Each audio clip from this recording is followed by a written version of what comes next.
Ayat yang kedua, muslimin muslimat sekalian, surah Az-Zukhruf ayat 36. A'udzu billahi minasyaitonir rajim. Wa man ya'shu 'an dzikrir rahmani nuqayyid lahu syaitana fahuwa lahu qarin.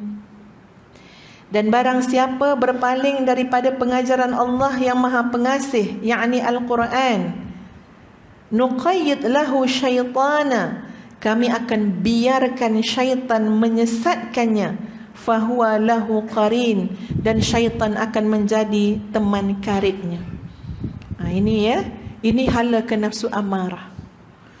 Macam mana ciri-ciri nafsu amarah, tuan-puan sekalian? Bila berpaling daripada ajaran Al-Quran, berpaling daripada ajaran agama, dia takkan jadi lebih baik. Ya, takkan jadi lebih baik. Tapi ini adalah satu seolah-olah yang jaminan yang Allah sebut. Waman, ni siapa belajar bahasa Arab ya, ada man ya. Bila sebut man kat sini tu barang siapa, maksud dia bila sebut ini keadaan dia, maka ini result dia, ini yang akan jadi. Allah kata dalam ayat ni, siapa yang berpaling daripada zikrir rahman, pengajaran Allah yang Maha Pemurah, iaitu Al-Quran, nuqayyid lahu syaitana. Nun kat sini maksud dia kami. Yang berpaling daripada ajaran Al-Quran, contohnya ya, wal-iyazubillah, kita tak nak jadilah ya. Yang berpaling tu manusia. Ya. Yang berpaling tu contohnya, nak sebut kita tak sedap ya, yang berpaling tu manusia. Yang menjadikan setan menyesatkan dia, yang menjadikan syaitan kawan dia, yang menjadikan hidup dia nuqayyid, terikat dengan syaitan, dibelenggu syaitan. Siapa dia? Allah. Nun ni nun nahnu, kami. Kenapa? Sebagai balasan meninggalkan peringatan Allah, yakni Al-Quran. Ya. Maknanya tuan-puan sekalian, dalam membicarakan tentang nafsul lawamah, ya, nafsul amarah, iaitu nafsu yang tunduk kepada hawa nafsu, amarah daripada perkataan perintah, iaitu nafsu yang menjadi hamba yang sentiasa menerima perintah daripada nafsu yang jahat ataupun syaitan. Sebab dia apa? Kerana telah berpaling daripada panduan Allah. Itu satu perkara yang kita nak elakkan daripada kehidupan kita. So ustazah nak bagi sedikit komentar ya, dengan apa yang berlaku dalam masyarakat ya, hari ini dan mungkin dulu juga akan datang. Tuan-puan sekalian, cara nafsu menipu daya tu terlampau banyak. Ya.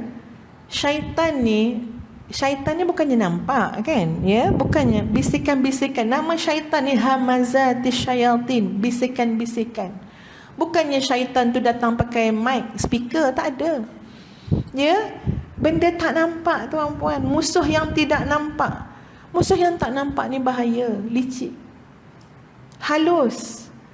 Dan musuh ini telah berjanji di hadapan Allah akan menyesatkan manusia, datang ke depan, datang dari belakang, datang dari kanan, datang dari kiri, sampai engkau dapati sangat sedikit hamba-Mu yang bersyukur. Ini janji dan dendam setan di hadapan Allah. Tuan-puan, nak cari musuh kita yang ada setakat musuh ialah jiran-jiran, gaduh-gaduh sikit kan. Tak ada sampai berjanji depan Allah. Wahai Allah, aku berjanji. Tak ada. Ya, aku janji aku akan tumbangkan dia daripada jadi AJK masjid ataupun surat ikhwan. Tak adalah sampai berjanji depan Allah. Itu sendiri-sendiri yalah kan. Setan punya jahat.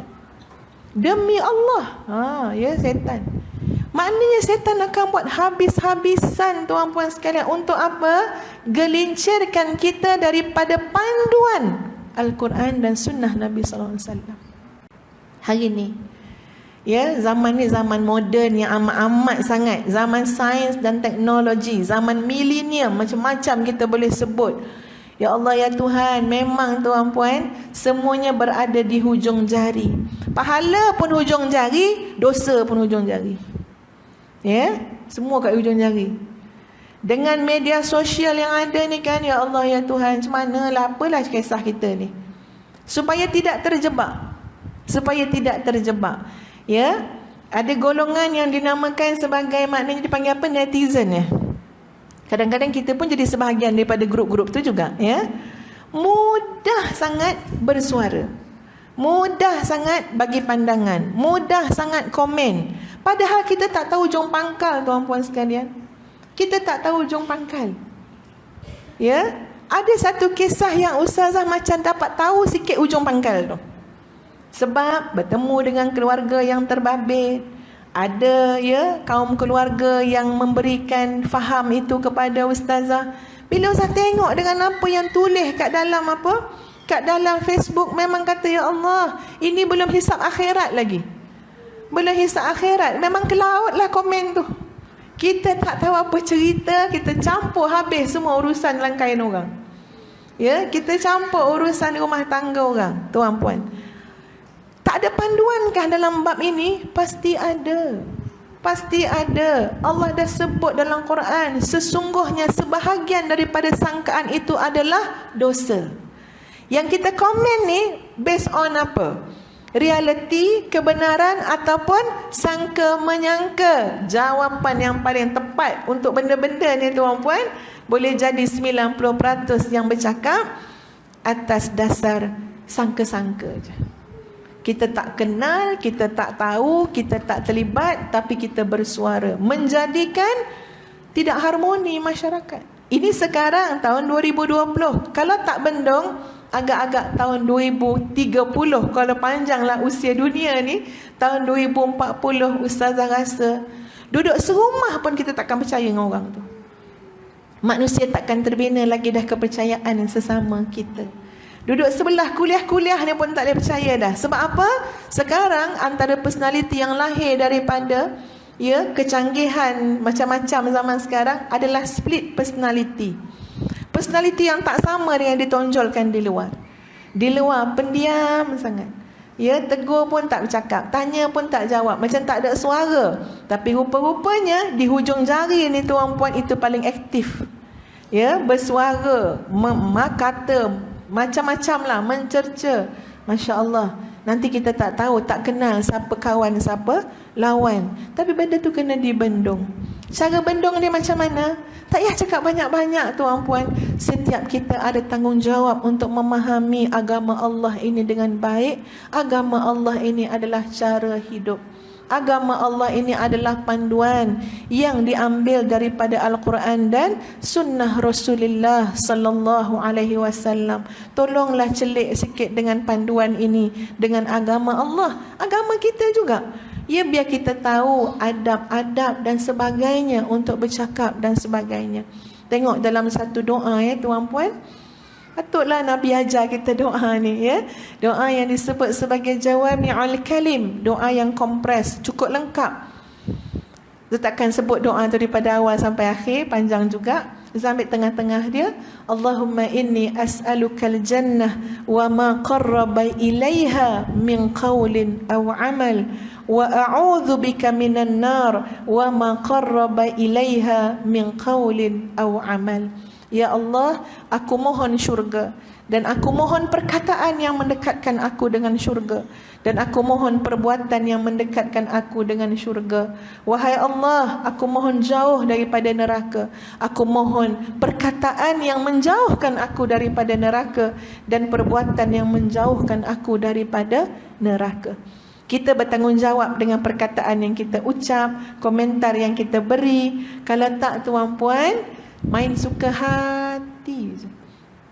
Padahal Islam suruh sambung silaturahim. Perkataan kita dah jadi apa? Dah jadi permusuhan kepada sebahagian yang lain. Siapa yang akan dipertanggungjawabkan? Diri kita sendiri. Ya, kalau inilah keadaan nanti tuan-puan, masya-Allah, kalau semua dah macam tu, dah tak jadikan panduan Allah ya sebagai panduan hidup. Nuqayyid lahu syaitana fahuwa lahu qarin. Kamu sudah pasang BFF kamu syaitan. Ya. Kalau cakap macam tu marah pula ya. BFF siapa? Setan nak marah kan ya. Tapi ini bukan saya yang cakap, dalam Quran. Kawan karib tu tuan-puan. Kok kawan karib pun tak masuk tandas dengan kita, ya, tak masuk bilik dengan kita. Tapi hati-hati kalau syaitan yang jadi kawan karib, bahkan boleh masuk dalam badan kita, mujriyad dam, mengalir macam mengalirnya darah. Sebab tu balik pada Quran, ya, itu jalan untuk mendidik hati kita, anak-anak keluarga, supaya apa? Sempadan yang kita boleh berada adalah pada nafsul mutmainnah. Kok kata sedang latih-latih pun taklah sampai jadi nafsul amarah, nafsu yang dibiarkan sewenang-wenangnya.